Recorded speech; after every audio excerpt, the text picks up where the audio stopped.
தமிழொலி நேயர்களுக்கு வணக்கம். இன்றைய இரவு நேர பிரதான செய்திகள். முதலில் தலைப்புச் செய்திகள். பண்டிகை கால உணவு வகைகளின் விலைகள் அதிகரிப்பு. புத்தாண்டு கால விளையாட்டுகளால் ஏற்படும் விபத்துக்கள் விடுக்கப்பட்ட எச்சரிக்கை. திருகோணமலையில் 60 கோடி ரூபாவிற்கும் அதிக பெறுமதியான ரயில் இயந்திரத்தில் தீப்பரவல். நாளை முதல் வடக்கு ரயில் போக்குவரத்து ஆரம்பம். இலங்கையின் முக்கிய வங்கியில் பாரிய உள் மோசடி, சிக்கிய பலர் வாடிக்கையாளர்களுக்கு முக்கிய அறிவுறுத்தல். சித்திரை புத்தாண்டை முன்னிட்டு பேருந்துகளில் விசேட சோதனை நடவடிக்கை. அத்தியாவசிய பொருட்களின் விலை அதிகரிப்பு. நாளை அதிகரிக்கும் வெப்பம். புசல்லாவையில் வாகன விபத்து, 2 காயம். உள்நாட்டு தொழில்துறையினரை வலுப்படுத்துவதே அரசாங்கத்தின் முதன்மை நோக்கம், ஜனாதிபதி தெரிவிப்பு. தொடர்பான விரிவான செய்திகள். உற்சவ கால உணவு பட்டியல்களுக்கான கட்டணங்கள் இன்று முதல் அதிகரிக்கப்பட்டுள்ளதாக அகில இலங்கை உற்சவ மண்டபங்கள் மற்றும் உணவு வழங்குனர்கள் சங்கம் தெரிவித்துள்ளது. இன்று நடைபெற்ற ஊடகவியலாளர் சந்திப்பில் கலந்து கொண்டு கருத்து வெளியிட்ட அந்த சங்கத்தின் தலைவர் அகில ஜெயரத்ன மே மாதம் முதல் மேற்கொள்ளப்படும் புதிய முன்பதிவுகளுக்கு 15% முதல் 20% வரை கட்டணங்கள் அதிகரிக்கப்படலாம் என தெரிவித்துள்ளார். நாட்டில் நிலவும் எரிபொருள் நெருக்கடி மற்றும் பெறுமதி சேர்வரி அதிகரிப்பு காரணமாக இந்த தீர்மானம் எடுக்கப்பட்டுள்ளதாக குறிப்பிட்ட அவர், ஏற்கனவே முன்பதிவு செய்யப்பட்ட உணவுப் பொதிகளுக்கு 10% விலையேற்றம் நடைமுறைப்படுத்தப்படும் என்றும் குறிப்பிட்டுள்ளார். பொருட்களின் விலை அதிகரிப்பால் தமது தொழில்துறை பாரிய நெருக்கடிக்குள்ளாகியுள்ளதாகவும் இத்துறையை பாதுகாப்பதற்காகவே இந்த தீர்மானத்தை எடுத்ததாகவும் சங்கம் சுட்டிக்காட்டியுள்ளது. இருப்பினும் தமது பிரச்சினைகளுக்கு அரசாங்கத்திடமிருந்து முறையான தீர்வு அல்லது நிவாரணம் கிடைக்குமாயின் இந்த வெளியேற்றத்தை மீண்டும் குறைப்பதற்கு எதிர்பார்ப்பதாகவும் அரசாங்கம் மேலும் தெரிவித்துள்ளது. சித்திரை புத்தாண்டு காலத்தில் ஏற்பாடு செய்யப்படும் விளையாட்டு நிகழ்வுகளின் போது விபத்துக்கள் மற்றும் பாரிய மருத்துவ சிக்கல்கள் ஏற்படுவதை தடுப்பதற்காக சுகாதார அமைச்சின் தொற்றாத நோய்கள் பிரிவு விசேட வழிகாட்டுதல்களை வெளியிட்டுள்ளது. தலையணை சமர், முட்டி உடைத்தல், மரதன் ஓட்டம், சைக்கிள் பந்தயம், நீச்சல் போட்டிகள், படகோட்டம், கரண்டியில் எலுமிச்சை வைத்து ஓடுதல், வழுக்கு மரம் ஏறுதல், கயிறு இழுத்தல், சாக்கு ஓட்டம் போன்ற போட்டிகள் குறித்து இதில் விசேட கவனம் செலுத்தப்பட்டுள்ளது. இந்த விளையாட்டுகளில் உள்ள போட்டித்தன்மை மற்றும் உற்சாகத்திற்கு அப்பால் விபத்துகள் மற்றும் ஆபத்தான மருத்துவ நிலைகள் ஏற்படுவதற்கான வாய்ப்புகள் காணப்படுகின்றன. எனவே போட்டிகளில் பங்கேற்பாளர்கள் மற்றும் பார்வையாளர்களின் பாதுகாப்பு மற்றும் ஆரோக்கியத்தை உறுதிப்படுத்தும் நோக்கில் இந்த வழிகாட்டுதல்கள் வெளியிடப்பட்டுள்ளன. திருகோணமலையில் ரயில் நிலையத்தில் இருந்து ரயில் யார்டிக்கு பெட்டிகளை கொண்டு சென்ற ரயில் இயந்திரம் ஒன்றில் திடீரென தீப்பரவல் ஏற்பட்டுள்ளது. குறித்த ரயில் இயந்திரம் சுமார் 60 கோடி ரூபாய்க்கும் அதிக பெறுமதி என மதிப்பிடப்பட்டுள்ளது. இந்நிலையில் தீ விபத்துக்கான காரணம் இன்னும் தெரியவரவில்லை. மேலும் ரயில் இயந்திரத்தில் தீ பரவியமை தொடர்பில் விசாரணைகள் ஆரம்பிக்கப்பட்டுள்ளதாக தெரிவிக்கப்படுகின்றது. நாட்டில் பேரழிவு ஏற்படுத்திய டிட்வா புயல் காரணமாக தடைப்பட்டிருந்த வடக்கு ரயில் மார்க்கத்தின் ரயில் போக்குவரத்து சேவைகள் நாளை முதல் மீண்டும் ஆரம்பிக்கப்பட உள்ளன. அத்துடன் சித்திரை புத்தாண்டு காலப்பகுதியை முன்னிட்டு பொதுமக்களின் வசதிக்காக பல மேலதிக ரயில்கள் சேவையில் ஈடுபடுத்தப்பட உள்ளதாக இலங்கை ரயில்வே திணைக்களம் அறிவித்துள்ளது. புத்தாண்டு காலத்தில் இலங்கை ரயில்வே திணைக்களத்தில் இந்த அறிவிப்பு வடக்கு மக்களுக்கு பெரும் மகிழ்ச்சி ஏற்படுத்தியுள்ளது. தேசிய அபிவிருத்தி வங்கிக்குள் நடைபெற்ற பண மோசடி தொடர்பாக வங்கியின் மேலாளர் உட்பட பலர் சம்பந்தப்பட்ட அதிகாரிகளால் காவலில் எடுக்கப்பட்டுள்ளதாக வங்கி தெரிவித்துள்ளது. இதன் காரணமாக இந்த வாடிக்கையாளரும் நிதி இழப்பை சந்திக்கவில்லை என்றும் அனைத்து வைப்பு தொகைகளும் பாதுகாப்பாக இருப்பதாகவும் NDB வங்கி அறிவித்துள்ளது.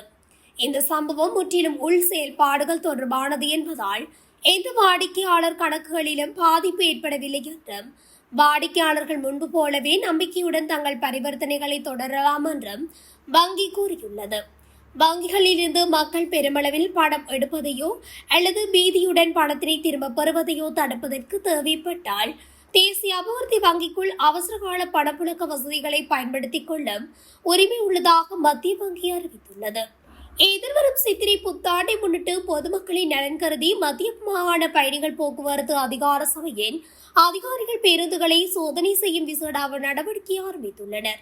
நுவரெலியா மாவட்ட அபிவிருத்தி குழுவின் தலைவரும் நாடாளுமன்ற உறுப்பினருமான மஞ்சுள சுரவீர ஆராய்ச்சியின் பணிப்புரைக்கு அமைய இந்த நடவடிக்கை முன்னெடுக்கப்பட்டுள்ளது. அதன்படி நேற்று மாலை நுவரெலியா ஹட்டன் ஏசவன் பிரதான வீதியை உள்ளடக்கும் வகையில் நானோயா நகரில் விசேட சோதனைகள் மேற்கொள்ளப்பட்டுள்ளது. பயணிகளிடம் அதிக பணம் வசூலிப்பது, மீதி பணத்தை தராமல் இருப்பது, டிக்கெட் வழங்காமை, அதிக சத்தம் எழுப்பும் வகையில் ஒலிபெருக்கி பயன்படுத்துவது, பேருந்தில் பல்வேறு அலங்காரங்கள் குறித்து சோதனை நடத்தப்பட்டது.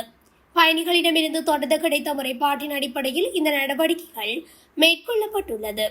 இதன்போது நுவரெலியாவிலிருந்து ஹட்டன் வரை சென்ற சொகுசு பேருந்து ஒன்றில் நடத்துனர் தலவாக்கலி வரை சென்ற பயணிகளிடம் 300 ரூபாய் பணம் அறவிடப்பட்டிருந்தமை கண்டுபிடிக்கப்பட்டு அபராதம் விதிக்கப்பட்டுள்ளது.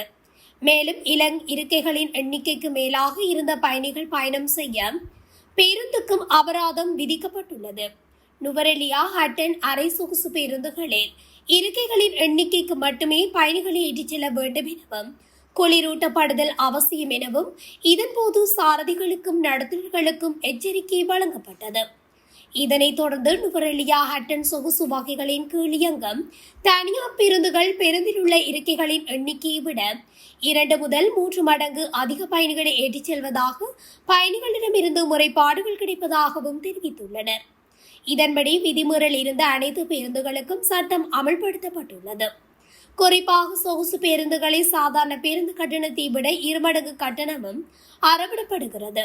தற்போது திருத்தப்பட்ட பேருந்து கட்டணங்களை பேருந்துகளுக்குள் பயணிகளுக்கு காட்சிப்படுத்துமாறும், அவ்வாறு செய்யாத பேருந்துகளின் உரிமங்கள் தற்காலிகமாகவோ அல்லது நிரந்தரமாகவோ ரத்து செய்யப்படும் என்றும் அபராதம் விதிக்கப்படும் என்றும் மத்திய மாகாண பயணிகள் போக்குவரத்து அதிகார சபை அதிகாரிகள் தெரிவித்தனர்.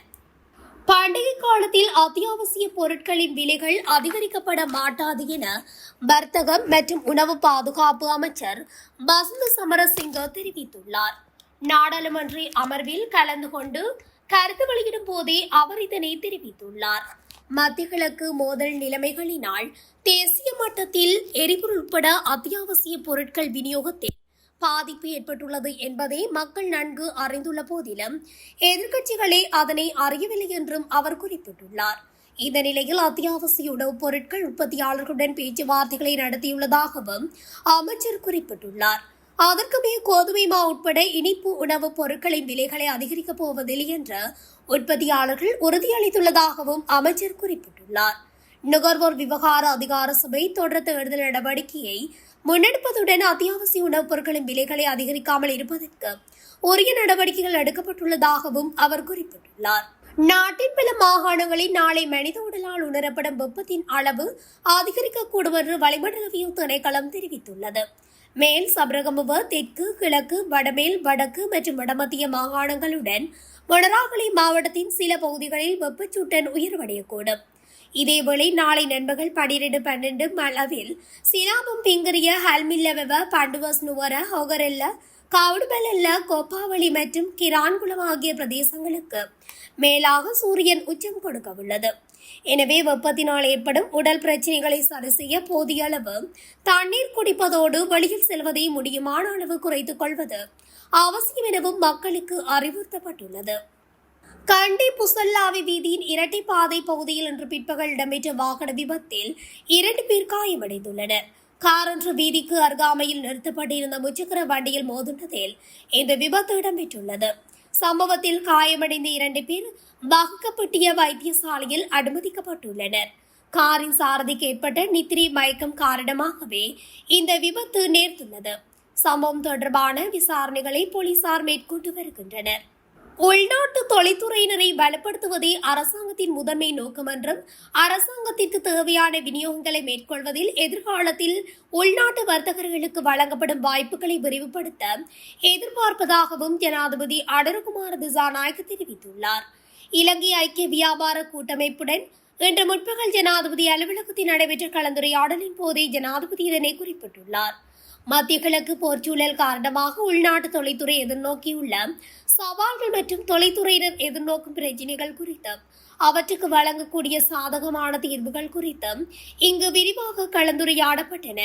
செஸ் வரி, உள்நாட்டு தொழில்துறையில் நிலவும் மனிதவள பற்றாக்குறை மற்றும் சட்டவிரோதமான முறையில் நாட்டுக்குள் கொண்டுவரப்படும் பொருட்கள் குறித்தும் இங்கு கலந்துரையாடப்பட்டன.